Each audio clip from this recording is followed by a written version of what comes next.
ginagawa mo sa kaibigan ko? Hoy bakla ka, nasabi ko na lahat ng gusto kong sabihin sa'yo. Wala na akong panahon makipag-usap sa'yo. Hoy Let's go babae, kung ayaw mo makipag-usap sa amin na maayos, eh baka kulutin ko lahat ng buhok mo sa katawan mo. Oo nga't niloko kita. Pero kung naghihiganti ka, eh wag mo naman idamay ang pinsan ko. Ay, magpinsan ka yun? Pero di ba jowa mo si Felix? Tsaka niloloko niya si Kit. Ha? Ako? Dahil ayaw mong matuloy yung kasal nila.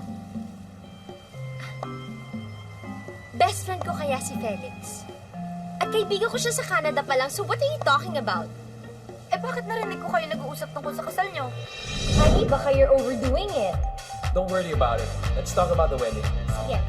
Okay. So, Gina, hindi namin kasal ni Felix yon, okay? Kasal namin yon ng boyfriend ko na nakatira sa Canada. At kaya nga ako nandito dahil nagpaplano ko ng wedding namin na gusto sana namin gawing underwater. Kaya ako nagpapatulong kay Felix. You get it now?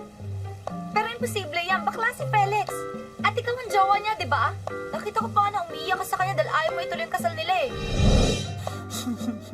Ew! Yeah, gwapo si Felix and all. Pero pinsan ko kaya yun. And besides, mahal na mahal ko pa rin si Sam. May problema lang kami. At yun ang dahilan kung ba't ako nandito.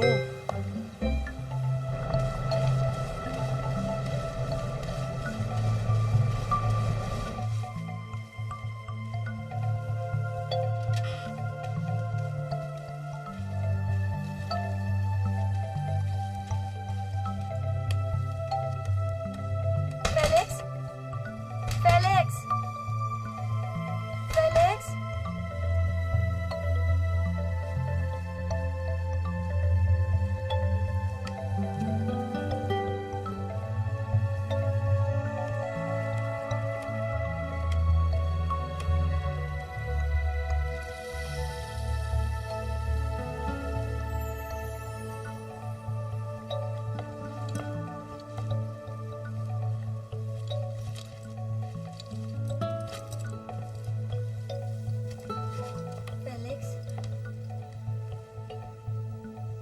Gusto ko sanang hintayin kang umalis.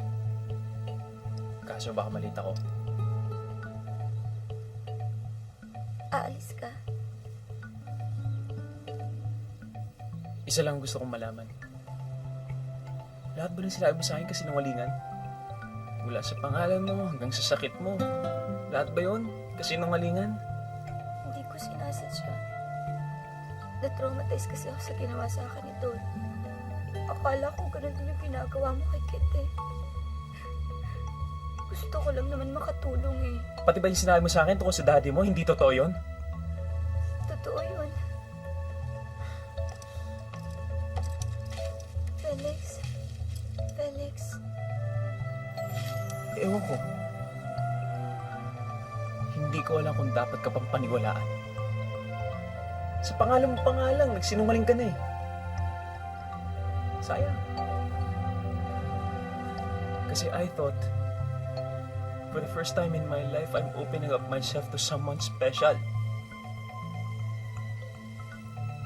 Pero mali ako.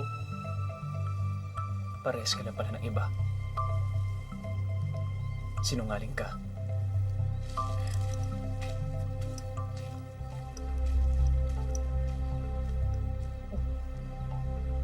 Thank you.